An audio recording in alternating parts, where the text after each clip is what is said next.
Everyone, स्वागत है आप सभी का हमारे इस YouTube channel math and magic tips में। फ्रेंड्स, पिछले वाले पार्ट में हम लोग 10वीं कक्षा के मैथमेटिक्स का मॉडल पेपर का 1 से लेकर 20 तक के सभी क्वेश्चनों का सलूशन कर लिए थे। और आज की इस वीडियो में हम लोग क्वेश्चन नंबर 20 से लेकर 100 तक के सभी इंपॉर्टेंट ऑब्जेक्टिव क्वेश्चनों का सलूशन करने जा रहे हैं। तो चलिए फ्रेंड्स, बिना समय गवाए पहला क्वेश्चन का सलूशन देख लेते हैं। हे दोस्तों, जैसा कि आप सभी मोबाइल स्क्रीन पे पहला सवाल क्वेश्चन नंबर 19 को देख पा रहे हैं कि बिंदु 4, -7 किस चतुर्थांश में स्थित है या किस पाद में स्थित है। इसके लिए आपको 4 ऑप्शन दिए जा रहे हैं। पहला ऑप्शन में दिया गया है प्रथम पाद, ऑप्शन बी में दिया गया है द्वितीय पाद, ऑप्शन सी में दिया गया है तृतीय पाद और ऑप्शन डी में दिया गया है चतुर्थ पाद। तो जैसा कि आप सभी को मालूम होगा कि हमारा वीडियो सीरीज का पहला क्वेश्चन के जवाब आप सभी को वीडियो के नीचे जाकर कमेंट बॉक्स में इसका सही जवाब लिखना होता है। तो यार जल्दी से वीडियो के नीचे चले जाइए और कमेंट बॉक्स में जाकर आप क्वेश्चन 19 का सही जवाब लिख सकते हैं।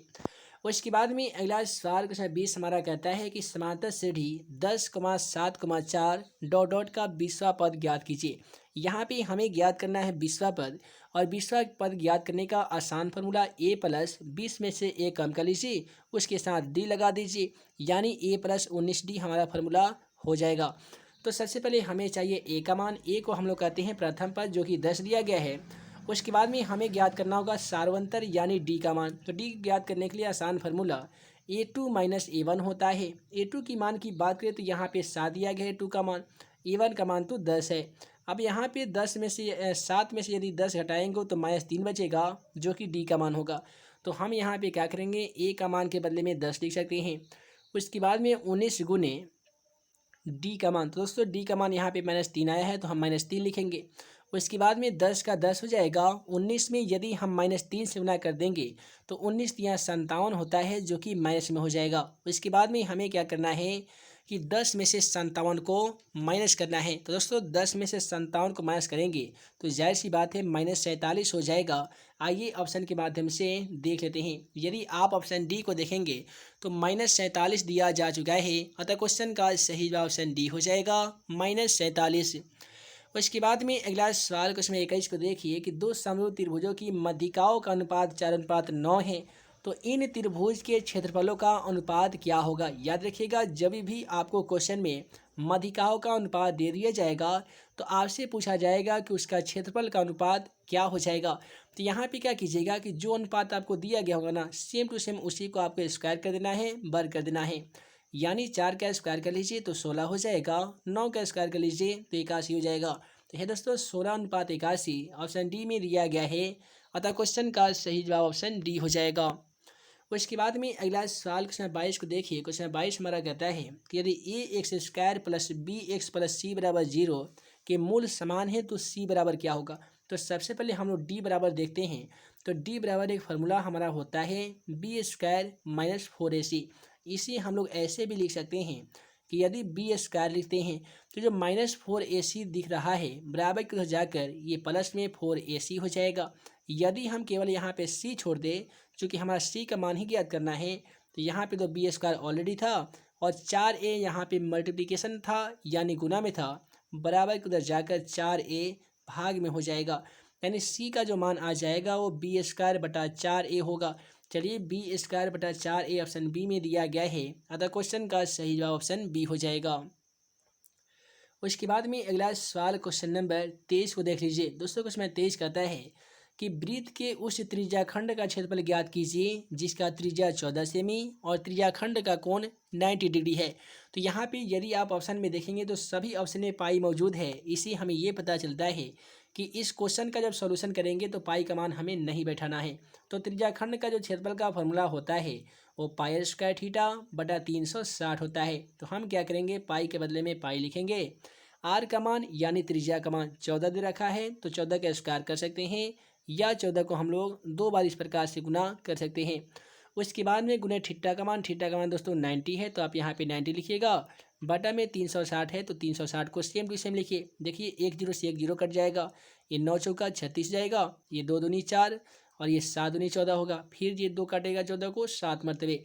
तो नीचे वाला तमाम संख्याएं कट गए हैं, ऊपर 7 में 7 से गुना करेंगे तो 7 से 49 हो जाएगा और बाकी बचा है पाई, तो सेम टू सेम ले आकर लिख देंगे इस प्रकार से क्वेश्चन का सही जवाब 49 पाई हो जाएगा। यदि आप ऑप्शन के मुताबिक चलेंगे तो ऑप्शन बी में 49 पाई सेमी स्क्वायर दिया जा चुका है, अतः क्वेश्चन का सही जवाब ऑप्शन बी हो जाएगा। उसके बाद में अगला सवाल क्वेश्चन नंबर 24 करता है, यदि साइन 2a बराबर 2 साइन ए तब सत्य होगा जबकि। तो दोस्तों साइन 2a और 2 साइन ए को बराबर होने के लिए ए का मान यदि हम 0 डिग्री रख देंगे ना तो दोनों के दोनों बराबर हो जाएगा। यानी हम लोग कर देंगे 2 साइन और 0 ए के बदले में 0 डिग्री कर देना है, फिर यहाँ पे 2 साइन और ए के बदले में करना है 0 डिग्री। तो इससे क्या होगा कि 2 गुने साइन 0 का मान 0 होता है तो यहाँ पे 0 हो गया है, और 2 गुने साइन 0 का मान भी 0 होता है तो 0 हो गया है। 2 में 0 से गुना कीजिएगा तो 0, तो 0 बराबर 0 हो गया है। अतः हम कह सकते हैं कि साइन 2a और 2 साइन ए बराबर होने के लिए ए का जो मान है वो 0 डिग्री होनी चाहिए। अगला सवाल कहता है, यदि त्रिभुज ABC में DE समानांतर AB और AC को इस प्रकार प्रतिच्छेद करती है कि AD बटा DB AE बटा EC है, तो यहाँ पे क्या हो जाएगा। तो दोस्तों यदि आप थेस पर में पढ़ेंगे तो आपको मालूम होगा कि यहाँ पे A होता है, ये B होता है और ये C होता है। यहाँ पे DE एक समानांतर BC के एक रेखा खींच दी जाती है, तो ये प्रतिच्छेद करता है तो बनाता है AD बटा DB, यहाँ पे बनाता है AE बटा EC जो कि आपके क्वेश्चन में दिया गया है। तो जब भी आपका थेस में कहता है किसी त्रिभुज के एक भुजा के समानांतर खींची गई रेखा अन्य दो भुजा को समान अनुपात में विभाजित करती है, ये आपका थेस में है। लेकिन इस क्वेश्चन के अकॉर्डिंग आपका ये थेस में नहीं बनेगा, थेस का विलोम यहाँ पे काम करेगा कि किसी त्रिभुज के एक भुजा के समानांतर खींची गई रेखा अन्य दो भुजा को समान अनुपात में विभाजित करती है। तो ये जो समानांतर रेखा होती है ये समरूप होती है या समानांतर होती है, यानी DE समानांतर BC हो जाएगा जो कि ऑप्शन बी में है। अतः क्वेश्चन का सही जवाब ऑप्शन बी होगा। अगला सवाल क्वेश्चन 26 को देखिए कि द्विघात बहुपद 3x² माइनस 3x प्लस 1 के मूलों का योगफल क्या होगा। मूलों का योगफल को हम लोग अल्फा प्लस बीटा के नाम से जानते हैं, जिसका फॉर्मूला -b बटा a होता है। b का मान ऑलरेडी माइनस में है तो माइनस इंटू माइनस 3 लिखेंगे। a का मान क्या है दोस्तों 3 है तो 3 लिखेंगे। माइनस माइनस मिलकर प्लस 3 हो जाएगा बटा 3 हो जाएगा। यदि हम इसे कटा देंगे तो क्वेश्चन का सही जवाब 1 हो जाएगा जो कि ऑप्शन ए में है। अतः क्वेश्चन का सही जवाब ऑप्शन ए होगा। अगला सवाल क्वेश्चन 27 को देखिए कि sine square 29 degree plus sine square 61 degree का मान क्या हो जाएगा। तो यहाँ पे आपको क्या करना है कि साइन स्क्वायर इंटू 90 में से 29 घटा लीजिएगा तो जाहिर सी बात है 61 डिग्री आ जाएगा, और यहाँ पे साइन स्क्वायर 61 को सेम टू सेम लिख देना है। अब यहाँ पे आप त्रिकोणमिति के कोटिपूरक वाला फॉर्मूला याद किए होंगे तो आपको मालूम होगा कि sine square theta plus cos square theta का मान 1 होता है, और साइन स्क्वायर थीटा या इंटू 90 माइनस थीटा बराबर क्या होता है तो कॉस स्क्वायर थीटा होता है। तो कॉस स्क्वायर थीटा के बदले में 61 डिग्री है, और फिर यहाँ से आ जाएगा साइन स्क्वायर 61 डिग्री। दोस्तों sine square theta plus cos square theta का मान कितना होता है 1 होता है। इसी फार्मूला के माध्यम से क्वेश्चन का जो बिल्कुल सही जवाब हो जाएगा ऑप्शन ए होगा 1। अगला सवाल क्वेश्चन 28 करता है, बिंदु -7,4 और -3,2 को मिलाने वाली रेखाखंड का मध्य बिंदु का निर्देशांक क्या हो जाएगा। यहाँ पे मध्य बिंदु का निर्देशांक आपसे पूछा गया है, तो इसके लिए x बराबर फॉर्मूला होता है x1 प्लस x2 बटा 2। तो वहीं पे y बराबर होते हैं y1 प्लस y2 बटा 2। तो सबसे पहले x1 x2 से ज्ञात करते हैं। x1 का मान -7 है, x2 का मान -3 है, तो यहाँ पे प्लस और माइनस मिलकर आपका ये -3 हो जाएगा बटा 2। देखिए 7 और 3 -10 हो गया है, इसे 2 से कटा दीजिएगा तो ये -5 मरते कट जाएगा। ठीक उसी प्रकार से y1 का मान देख लीजिए 4 है, y2 का मान 2 है बटा 2 कर दीजिए तो 4 2 6, 6 से 2 को घटाइएगा तो 3 हो जाएगा। तो पहले आपका -5 आया है, उसके बाद में 3 आया है। तो दोस्तों -5 और +3 ऑप्शन बी में दिया गया है, अतः क्वेश्चन का सही जवाब ऑप्शन बी हो जाएगा। उसके बाद में अगला सवाल क्वेश्चन 29 को देखिए। तो क्वेश्चन 29 कहता है कि यदि त्रिभुज ABC समरूप त्रिभुज DEF में कोण A का मान 57 डिग्री है, कोण E का मान 63 डिग्री है, तो कोण C का मान ज्ञात कीजिए। ऐसे क्वेश्चन मैट्रिक एग्जाम पेपर में 100% एक सवाल पूछे जाते हैं। तो ऐसे क्वेश्चनों को सॉल्व करने का आसान तरीका, जो दो कोण दिया गया जैसे 57 डिग्री और दिया गया है 63 डिग्री, तो सबसे पहले दोनों को ऐड कर लीजिए, 180 में से दोनों को घटा दीजिए, आपका क्वेश्चन का आंसर आपके सामने होगा। तो 7 3 10 का 0 कैरी 1, 5 6 5 11 और 1 12 120 हो गया है। अब आप ही बताइए 120 में कितना को ऐड कीजिएगा कि आपका 180 होगा। तो आप कहेंगे सर इसमें 60 को यदि ऐड कर देते हैं तो प्राप्त संख्या 180 हो जाएगा। तो इसीलिए क्वेश्चन का सही जवाब ऑप्शन सी हो जाएगा 60। अगला सवाल इसमें 30 में कहता है 1+10a + sec a into 1+cot a - cos a के बराबर क्या होगा। ऐसे क्वेश्चनों को सॉल्व करने के लिए आपको पेज पे सॉल्व करना होगा, चूँकि ये लॉन्ग टाइप क्वेश्चन है और ऐसे क्वेश्चनों का सोल्यूशन त्रिकोणमिति वाले पार्ट में हम लोग ऑलरेडी कर चुके हैं। और इस क्वेश्चन का यदि आप सोल्यूशन करते हैं तो 2 आता है। फिर भी इसका सोल्यूशन यदि आप पाना चाहते हैं तो कमेंट बॉक्स में लिखिएगा, इस पर मैं प्रॉपर एक वीडियो बना दूंगा, क्योंकि इसका सोल्यूशन मोबाइल स्क्रीन पे कर पाना संभव नहीं है। अगला सवाल, यदि किसी बिंदु की y अक्ष से दूरी उस बिंदु की क्या कहलाती है। याद रखिएगा, किसी बिंदु की y अक्ष से दूरी उस बिंदु की x निर्देशांक या कोटि कहलाती है। ठीक है, तो यहाँ पे क्वेश्चन का सही जवाब ऑप्शन बी होगा, x निर्देशांक। कितने स्टूडेंट को लगता है कोटि इसका सही जवाब होगा, कमेंट बॉक्स में जाकर जरूर बताइएगा। अगला सवाल क्वेश्चन 32 को देखिए। क्वेश्चन 32 कहता है कि बिंदु -4, -4, 1, -2 को मिलाने वाली रेखाखंड को y के जिस अनुपात में विभाजित करता है वह अनुपात क्या होगा। तो यहाँ पे आपको x1 y1 का मान दे रखा है, x2 y2 का मान दे रखा है, आपसे m1 अनुपात m2 का मान पूछा गया है, तो 4:1 होगा। ये भी लॉन्ग क्वेश्चन है, इसका भी सोल्यूशन आगे आने वाली वीडियो में हम लोग देखेंगे। अगला सवाल कहता है कि tan a का व्युत्क्रम क्या होगा। सबसे पहले यहाँ पे जरा समझिए कि tan a का व्युत्क्रम का मतलब क्या होता है। व्युत्क्रम हम उसे कहते हैं, कोई भी यदि संख्या है, जैसे मान लेते हैं संख्या 4 है, तो इसे यदि 1/4 में लिख देंगे तो हमें कहना होगा कि 4 का व्युत्क्रम 1/4 है। ठीक उसी प्रकार से यदि कोई संख्या x है तो इसका व्युत्क्रम क्या हो जाएगा, तो 1/x हो जाएगा। उसी प्रकार से यदि tan a है तो उसका व्युत्क्रम 1/tan a होगा। और आप सभी को मालूम होगा कि 1/tan a बराबर क्या होता है, तो cot a होता है। इसलिए क्वेश्चन का सही जवाब ऑप्शन सी होगा, cot a। और इसके बाद में अगला सवाल क्वेश्चन 34 को देखिए कि निम्नलिखित में कौन केंद्रीय प्रवृत्ति की माप नहीं है। यहाँ पे कौन ऐसा ऑप्शन है जो केंद्रीय प्रवृत्ति की माप नहीं है। यदि आप क्वेश्चन 34 को देखेंगे तो आप पाएंगे कि दिया गया ऑप्शन डी में परिसर, और यह केंद्रीय प्रवृत्ति की माप नहीं है। उसके बाद में क्वेश्चन 35 हमारा कहता है कि आधार की त्रिज्या 8 सेमी और ऊंचाई 2 सेमी वाले बेलन को पिघलाकर 6 सेमी ऊंचाई वाला शंकु बनाया गया है। तो शंकु के आधार की त्रिज्या क्या हो जाएगी। पहले त्रिज्या 8 सेमी दे रखा है, तो शंकु के आधार की त्रिज्या भी 8 सेमी होगा। इसलिए बिना समय गवाए क्वेश्चन का सही जवाब आप ऑप्शन डी को टिक कर सकते हैं।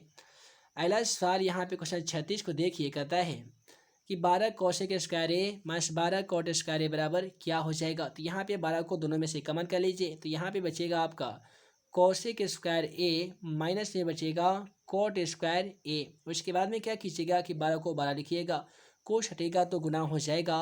कोसेक स्क्वायर ए माइनस कॉट स्क्वायर ए का मान 1 होता है। यदि आप 12 में 1 गुना करते हैं तो 12 ही होगा। यही आपका क्वेश्चन का सही जवाब हो जाएगा, जो कि ऑप्शन डी में है। अतः क्वेश्चन का सही जवाब ऑप्शन डी होगा। अगला सवाल, एक निश्चित घटना की प्रायिकता कितनी होती है। याद रखिएगा, निश्चित घटना की बात की जाए, अधिकतम प्रायिकता की मान की बात की जाए, या संभव घटना की बात की जाए, प्रत्येक स्थिति में क्वेश्चन का सही जवाब ऑप्शन ए होगा, यानी 1 होगा। अगला सवाल क्वेश्चन 38 आपका कहता है कि यदि एक मीनार के पाद से 200 की दूरी पर स्थित मीनार के उन्नयन कोण 60 डिग्री है तो मीनार की ऊंचाई ज्ञात कीजिए। यहाँ पे एक मीनार बना लीजिए, इसका पाद की जो दूरी है वो 200 मीटर है। यहाँ से मीनार के शिखर का जो उन्नयन कोण है उस क्वेश्चन के अकॉर्डिंग 60 डिग्री है। आपसे ये मीनार की ऊंचाई यानी पी का मान पूछा गया है, बी का मान ऑलरेडी दिया गया है, तो आपको बनाना होगा tan कितना डिग्री से, तो 60 डिग्री से। फॉर्मूला क्या होता है, तो p/b होता है। tan 60 का मान लिख दीजिएगा √3, पी का मान नहीं दे रखा है, बी का मान दोस्तों 200 है तो 200 लिखिएगा, क्रॉस मल्टीप्लिकेशन कर दीजिएगा। पी में यदि आप 1 से ना करेंगे तो पी हो जाएगा, 200 में √3 से ना खींचिएगा तो कितना होगा, 200 √3 होगा। अतः हम कह सकते हैं कि मीनार की जो ऊंचाई हो जाएगा वो 200 √3 होगा, जो कि ऑप्शन बी में है। अतः क्वेश्चन का सही जवाब ऑप्शन बी हो जाएगा। उसके बाद में अगला सवाल देखिए कि यदि एक बिंदु पी से ओ केंद्र वाले किसी वृत्त पर पी और पी बी का स्पर्श रेखा की जो परस्पर 60 डिग्री कोण पर झुकी है तो कोण पी ओ ए बराबर क्या हो जाएगा। तो देखिए, एक जो कोण है वो 80 डिग्री पे झुकी है, तो दूसरा को जो कोण हो जाएगा वो 50 डिग्री को कोण पे झुक जाएगा। अगला सवाल यहाँ पे क्वेश्चन नंबर 40 को देख लीजिए। यहाँ पे 40 को बनाना कैसे है, तो देखिए tan 9 डिग्री दिया गया है, तो इसे कीजिएगा tan इंटू 90 में से 9 घटाइएगा तो जाहिर सी बात है आपका 81 हो जाएगा। इंटू में दिया गया है tan 81 से सेम टू सेम लिख दीजिए, और tan 60 डिग्री दिया गया है तो tan 60 का मान √3 लिख दीजिएगा। अब यहाँ पे क्या हो जाएगा कि 10 इंटू 9 माइनस थीटा बराबर कॉट थीटा हो जाएगा। थीटा का मान 81 गुने यहाँ पे 10 81 और गुने कितना है तो √3 है। तो दोस्तों कॉट थीटा गुने 10 थीटा का मान 1 होता है। ठीक उसी प्रकार से कॉट 81 इंटू 10 81 का मान भी 1 हो जाएगा। एक में √3 से यदि आप गुना कर भी देते हैं तो भी क्वेश्चन का सही जवाब √3 ही होगा, जो कि ऑप्शन सी में है। अतः क्वेश्चन का सही जवाब ऑप्शन सी हो जाएगा। अगला सवाल क्वेश्चन नंबर 41 को देख लीजिए। दोस्तों यदि आप क्वेश्चन 41 को देखेंगे तो आप पाएंगे कि दिया गया है कि निम्नलिखित में कौन सा द्विघात बहुपद है जिसके शून्य का योग -5 5 और -3 दिया गया है। द्विघात बहुपद का formula x² minus alpha plus beta into x plus alpha into beta होता है। तो x² अल्फा प्लस बीटा का मान 5 है, तो आप यहाँ पे 5 लिखिएगा, x को x रहने दीजिए। उसके बाद में अल्फा इंटू बीटा का मान -3 है, फॉर्मूला में आपका प्लस है तो प्लस और माइनस मिलकर माइनस हो जाएगा 3। तो इस प्रकार से आपका जो द्विघात बहुपद होगा वो x² -5x 3 होगा, जो कि आपका ऑप्शन बी में दिया गया है। 3 नहीं बोले, 5 तिहाई 15 होगा, ठीक है, जो कि ऑप्शन बी में है। अतः क्वेश्चन का सही जवाब ऑप्शन बी हो जाएगा। यदि आपको समझ में नहीं आओ तो फिर से समझ लीजिए, ये आपका अल्फा बीटा का मान है। तो x² माइनस अल्फा का मान यहाँ पे 5 हो जाएगा। उसके बाद में बीटा का मान यहाँ से कितना हो जाएगा -3 हो जाएगा, into x plus alpha into beta, यानी 5 गुने -3। x² -5 में से 3 गया तो 2 हो गया, x को x लिख दीजिए, 5 में 3 से गुणा कीजिएगा तो -15 होगा। इस प्रकार से x² -2x -15 होगा, जो कि ऑप्शन बी में है। अतः क्वेश्चन का सही जवाब ऑप्शन बी होगा। अगला सवाल क्वेश्चन 42 को देख लीजिए। क्वेश्चन 42 कहता है कि यदि किसी वृत्त की जीवा की लंबाई वृत्त की त्रिज्या के बराबर है तो जीवा द्वारा बनाया गया जो कोण होगा वो कितने डिग्री के बराबर हो जाएगा। तो यहाँ पे 42 का सही जवाब ऑप्शन ए हो जाएगा, 60 डिग्री। उसके बाद में अगला सवाल कहता है द्विघात बहुपद bx² plus ax plus c बराबर 0 का विविक्तर क्या होगा। याद रखिएगा, विविक्तर को हम लोग डी कहते हैं। डी ज्ञात करने का आसान फार्मूला b² - 4ac होता है। बी का मान की बात करेंगे तो a² हो जाएगा, -4 गुने ए की जगह पे यहाँ पे बी है और सी के बदले में सी है, तो ये हो जाएगा a² -4bc। तो दोस्तों a² -4bc, चलिए ऑप्शन में देखते हैं। तो a² -4bc ऑप्शन सी में दिया गया है। अतः क्वेश्चन का सही जवाब ऑप्शन सी होगा। अगला सवाल समांतर श्रेणी 5, 8, 11, 14 के प्रथम 24 पदों का योग ज्ञात कीजिए। तो सबसे पहले ए का मान लिख दीजिएगा 5, डी का मान ज्ञात कीजिएगा, 8 में से 5 हटाइएगा, डी का मान 3 आ जाएगा, एन का मान आपका 24 दे रखा है। तो जो आपका फार्मूला होता है n/2 into 2a plus n-1 गुने डी होता है। इसी फार्मूला के अकॉर्डिंग इस क्वेश्चनों का सोल्यूशन कर लीजिएगा। एन के बदले में 24/2 कर दीजिएगा। उसके बाद 2 गुने ए का मान 5 कीजिएगा, एन का मान फिर से 24 माइनस 1 गुने डी का मान हम लोग 3 ज्ञात किए तो 3 लिखिएगा। तो ये 12 मरतबे कट जाएगा, ये 5 दूनी 10 हो जाएगा, 24 में से 1 घटेगा तो ये 23, 23 में 3 से गुना कर लीजिएगा। और इस प्रकार से क्वेश्चन का यदि आप सोल्यूशन करेंगे तो आप पाएंगे कि क्वेश्चन का सही जवाब 948 होगा, जो कि ऑप्शन बी में दिया गया है। अगला सवाल क्वेश्चन नंबर 45 को देखिए कि यदि 3a बराबर 90 डिग्री तो सेक ए का मान क्या होगा। तो यहाँ पे a बराबर यदि आप 90 डिग्री लिखते हैं तो 3 जो गुना में है ये भाग में आ जाएगा और ये आपका 30 मरतबे कट जाएगा। अब आपको पूछा गया सेक ए का मान, तो a के बदले में आप सेक 30 डिग्री कर दीजिए। तो दोस्तों सेक में 30 डिग्री का जो मान होता है वो कितना डिग्री होता है, तो आपका आंसर 2/√3 होता है, जो कि ऑप्शन डी में है। अतः हम कह सकते हैं क्वेश्चन का सही जवाब ऑप्शन डी हो जाएगा, 2/√3। अगला सवाल देखिए कि दो क्रमिक सम संख्याओं का महत्तम समापवर्तक क्या होगा, यानी एचसीएफ क्या होगा। तो दो क्रमिक मान लेते हैं, कोई भी सम संख्या ले लेते हैं, जैसे 2 लेते हैं, 4 लेते हैं, तो 2 दूनी 4 हो गया, महत्तम समापवर्तक 2 आ गया। ठीक उसी प्रकार से यदि 10 बना लेते हैं सम संख्या, तो 10 एकम 10, यहाँ पे 2 आ गया, यहाँ पे 10 आएगा, तो फिर 5 दूनी 10, इस प्रकार से भी 2 आएगा। इससे हमें ये पता चल रहा है कि जब भी हम 2 लगातार सम संख्याओं का एचसीएफ ज्ञात करेंगे, प्रत्येक स्थिति में क्वेश्चन का सही जवाब 2 होगा, जो कि ऑप्शन बी में है, सॉरी ए में है। अतः क्वेश्चन का सही जवाब ऑप्शन ए होगा। अगला सवाल 47 कहता है साइन 48 डिग्री। तो हम क्या करेंगे कि साइन स्क्वायर इंटू 90 में से 48 घटा देंगे तो 42 आ जाएगा। उसके बाद में cos 42 को सेम टू सेम लिखेंगे, cos 42। दोस्तों sine square into 90 minus theta बराबर क्या हो जाएगा, तो cos थीटा हो जाएगा। तो यहाँ पे cos 42, यहाँ पे भी दिया गया है cos 42। यदि आप प्लस माइनस को कटा दीजिएगा तो भी 0 आ जाएगा, घटा दीजिएगा तो भी 0 आ जाएगा, जो कि ऑप्शन बी में है। अतः क्वेश्चन का सही जवाब ऑप्शन बी होगा। अगला सवाल यहाँ पे पूछा गया है कि यदि त्रिभुज एबीसी के शीर्षों का नियामक 2,3, 4,5, 7,2 है तो त्रिभुज एबीसी का क्षेत्रफल ज्ञात कीजिए। दोस्तों हालांकि क्षेत्रफल ज्ञात करने के लिए एक नंबर में देकर ये कहीं ना कहीं अन्याय कर दिया है, क्योंकि ऐसे क्वेश्चनों का सोल्यूशन एक नंबर के लायक नहीं है। इसका सोल्यूशन कीजिएगा तो ये लॉन्ग टाइप क्वेश्चन बन जाएगा जिसका आंसर 6 वर्ग इकाई आता है। इसका सोल्यूशन चाहते हैं तो हमारे चैनल पर जाकर देख सकते हैं, निर्देशांक ज्यामिति का वीडियो। यदि आप नहीं देखे होंगे तो कमेंट बॉक्स में लिखिएगा, हम आपको इस पर एक प्रॉपर वीडियो दे देंगे।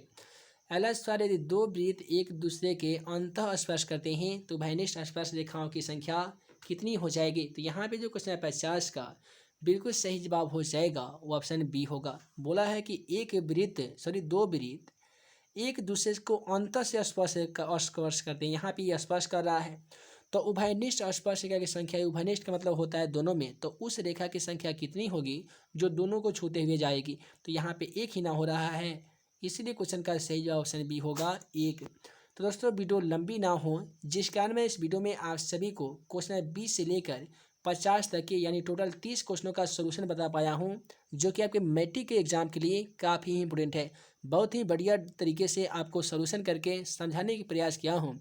उम्मीद है मेरा यह प्रयास जरूर सफल हुआ होगा। यदि आपको वीडियो पसंद आया हो तो वीडियो को लाइक करने के साथ चैनल पर नए होंगे तो यार जल्दी से चैनल को सब्सक्राइब कर लीजिए, ताकि ऐसे ही 10वीं कक्षा का आने वाली इंपॉर्टेंट क्वेश्चन का वीडियो आप सभी को मिल सके और आप हमारे द्वारा बनाए गए तमाम इंपॉर्टेंट क्वेश्चन का वीडियो सबसे पहले देख सकें। यदि आप हमारा मोबाइल एप्लीकेशन को अभी तक इंस्टॉल नहीं किए हैं तो जल्दी से डिस्क्रिप्शन बॉक्स में दिए गए लिंक को क्लिक कीजिए और मैथ एंड मैजिक टिप्स का ऑफिशियली मोबाइल एप्लीकेशन को इंस्टॉल कीजिए। साथ ही questionforexam.com वेबसाइट के माध्यम से जाकर आप बढ़िया से बढ़िया तैयारियां कर सकते हैं और 10वीं कक्षा के एग्जाम पेपर में ज़्यादा से ज़्यादा नंबर ला सकते हैं। तो हे दोस्तों, हम जल्द मिलेंगे अगले वीडियो में नए वीवीआई क्वेश्चन के साथ। तब तक के लिए आप सभी को वीडियो देखने के लिए बहुत बहुत धन्यवाद।